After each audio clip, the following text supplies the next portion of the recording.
Hello friends, अमृत वृक्ष आंदोलन online new registration और रिन्यू केनेকৈ কৰিব লাগে।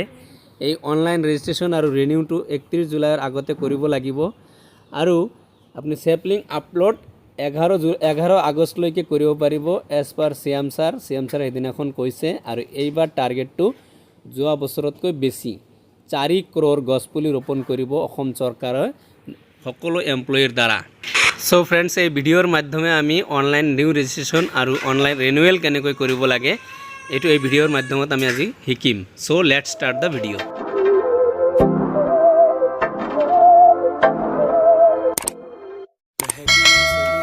অমৃত বৃক্ষ আন্দোলন রেজিস্ট্রেশন বা আপোনাৰ ৰিনিউ কেনেকৈ কৰিব লাগে। এটা গভর্নমেন্ট অর্ডার আহিছে, চাওক ইয়াতে দিয়া আছে, ইয়াতে চাওক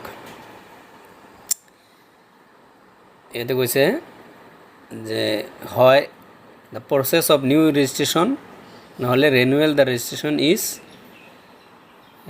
এইটো এটা ওয়েবসাইট আছে ab.assam.gov.in ডিউরিং অমৃত বৃক্ষ আন্দোলন 2024 আন্ডার কোকৰাঝাৰ ডিস্ট্ৰিক্টৰ অৰ্ডাৰ হয়। তো ইয়াতে দিছে কেনেকৈ ৰেজিস্ট্ৰেশনটো কৰিব লাগে আৰু 31 জুলাইৰ আগতে ৰেজিস্ট্ৰেশন নাইবা ৰিনিউয়াল কৰিব লাগে। 31 জুলাই আছে ইয়াত। তাৰপিছত চেপলিংছ বা ইয়াৰ ফটোটো আপোনালোকে এজ পাৰ চিএম ছাৰে আগষ্টলৈকে কৰিব পাৰিব। তো এতিয়া চাম কেনেকৈ কৰিব লাগে। প্ৰথমে আমি গুচি যাম ক্ৰোম ব্ৰাউজাৰত। ইয়াতে aba.assam.gov.in টাইপ কৰিলে হ'ল এই পেজটো আহিব। যদি আপোনাৰ আগতীয়াকৈ কৰা থাকে তেতিয়াহ'লে আপুনি লগইনত ক্লিক কৰিব। লগইনত ক্লিক কৰাৰ লগে লগে এনেকুৱা এটা ইণ্টাৰফেচ আহিব। ইয়াতে ৰেজিষ্টাৰ মোবাইল নাম্বাৰটো দিব লাগিব। তাৰপিছত click hair to get one time password, ইয়াতে ক্লিক কৰিব। পাছৱৰ্ডটো আহি যাব। তাৰপিছত লগইনত ক্লিক কৰি দিলে হ'ল। লগইনত ক্লিক কৰিলে আপোনাৰ প্ৰফাইল যেটো আগত যোৱা বছৰ আছিল সেইটো খুলি যাব। এটা চাওক ৰেজিষ্ট্ৰেশ্যন নাম্বাৰ সব খুলি গ'ল। তেতিয়াহ'লে আপুনি এইটো আপডেট কৰিব লাগে। তলত যেটো ৰেড অপশ্যনটো আছে আপডেট ৰেজিষ্ট্ৰেশ্যন ডাটা, ইয়াতে ক্লিক কৰিব। আপডেট ৰেজিষ্ট্ৰেশ্যন ডাটাত ক্লিক কৰিলে এইটো ইণ্টাৰফেচ খোল খাব। তাৰপিছত অপশ্যন দিব টেল আছ মোৰ এবাউট ইউৰ সেল্ফ। বহুত কেইটা অপশ্যন আছে, আপুনি কোনটো ডিপাৰ্টমেণ্টৰ হয় বা কি ষ্টুডেণ্ট নেকি ভিলেজাৰ নেকি কিবা আছে, সব কেইটা আছে। I am a member of gaon panchayat, I am a member of local body, I am a lawyer, I am a beneficiary of PM Kisan, I am a beneficiary of PM Arunodoi scheme, person of eminence in culture sports, person of eminence in arts, member of NGO not listed here. যদি আপুনি এইবোৰ ওপৰৰ এটাও নহয় তেতিয়াহ'লে not employ click কৰিলে কোনোবাই।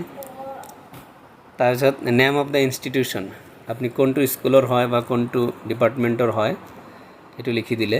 পিছত আছে আপোনাৰ সিডিং কালেক্ট পইণ্ট, আপুনি ক'ৰ পৰা চেপলিংছটো ল'ব এইটো লৈ ল'ব। তাৰপিছত ইয়াতে ফটো আইডেণ্টিটি কাৰ্ড আপুনি পেন কাৰ্ড দিয়া আছে তেতিয়াহ'লে পেন কাৰ্ডৰ এইটো ফটো দিব লাগিব। চুজ ফাইল মানে পেন কাৰ্ডৰ ফটো দিব লাগিব।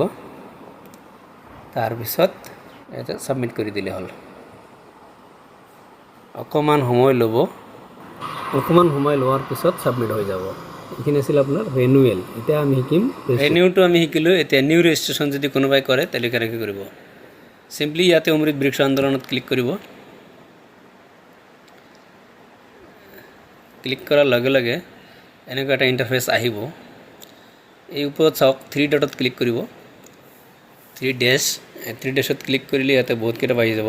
হোম, SOP, ইনফৰমেশ্যন, ডাউনলোড দি এপ, ইয়াতে ডাউনলোড এপ কৰিব পাৰিব। আৰু ৰেজিষ্ট্ৰেশ্যনটো কৰিব শিকিলোঁ। নিউ ৰেজিষ্ট্ৰেশ্যনটো কেনেকৈ কৰে ইয়াতে চাই লওক। আপনি নিউ ৰেজিস্ট্ৰেশন মানে কি হয় আপনি এইটো সিলেক্ট কৰি ল'ব আশা না অংগনবাদী না এডুকেশ্যনেল ইনষ্টিটিউশ্যন না ফাৰ্মাৰ NGO আদাৰ এইবিলাক সব আছে তো এডুকেশ্যনেল ইনষ্টিটিউশ্যন কৰি দিলেও চাওক কি হয় ইয়াতে সম্পূৰ্ণ ডাটাটো আপুনি ফিল আপ কৰিব লাগিব location rural na urban category lower primary upper primary high school higher secondary school junior college university যেটো আপোনাৰ হয় এটো আপুনি কৰিব ইনষ্টিটিউশন নেম দিব ইয়াত ফুল নেম লিখিব আপোনাৰ মোবাইল নাম্বার দিব এজ দিব gender district name block name address দিব pin code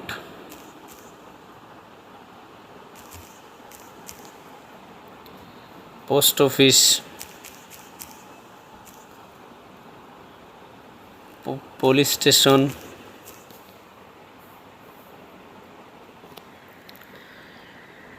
photo identity card কি দিব হেতু এটা ইয়াতে সিলেক্ট কৰিব লাগিব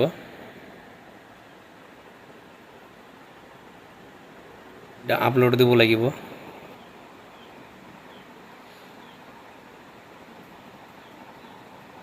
তাৰ পিছত OTP জেনাৰেট কৰিব লাগিব ইয়াত মোবাইলত OTP এটা আহিব OTP ৰ ভ্যালিডিটি থাকিব 5 মিনিটস এটা আহি গল নিউ ইয়াত ফিল আপ কৰি দিব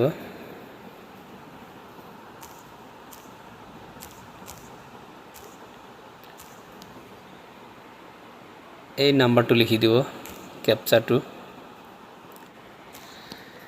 লাগিলে আকৌ এবাৰ চেক কৰি লব ঠিক আছে না নাই সাবমিট কৰি দিব সাবমিটত ক্লিক কৰিলে সাবমিট হৈ যাব সব ৰেজিষ্ট্ৰেচন হৈ যোৱাৰ পিছত ৰেজিষ্ট্ৰেচন আইডি দিব আপোনাক এটা লাগিলে আপুনি স্ক্ৰিনশ্বট লৈ লব এয়া হৈছে স্ক্ৰিনশ্বট এয়া হৈছে আপোনাৰ ৰেজিষ্ট্ৰেচন নাম্বাৰ এটো সেভ কৰি ৰাখিব যাতে ডিলিট নহয়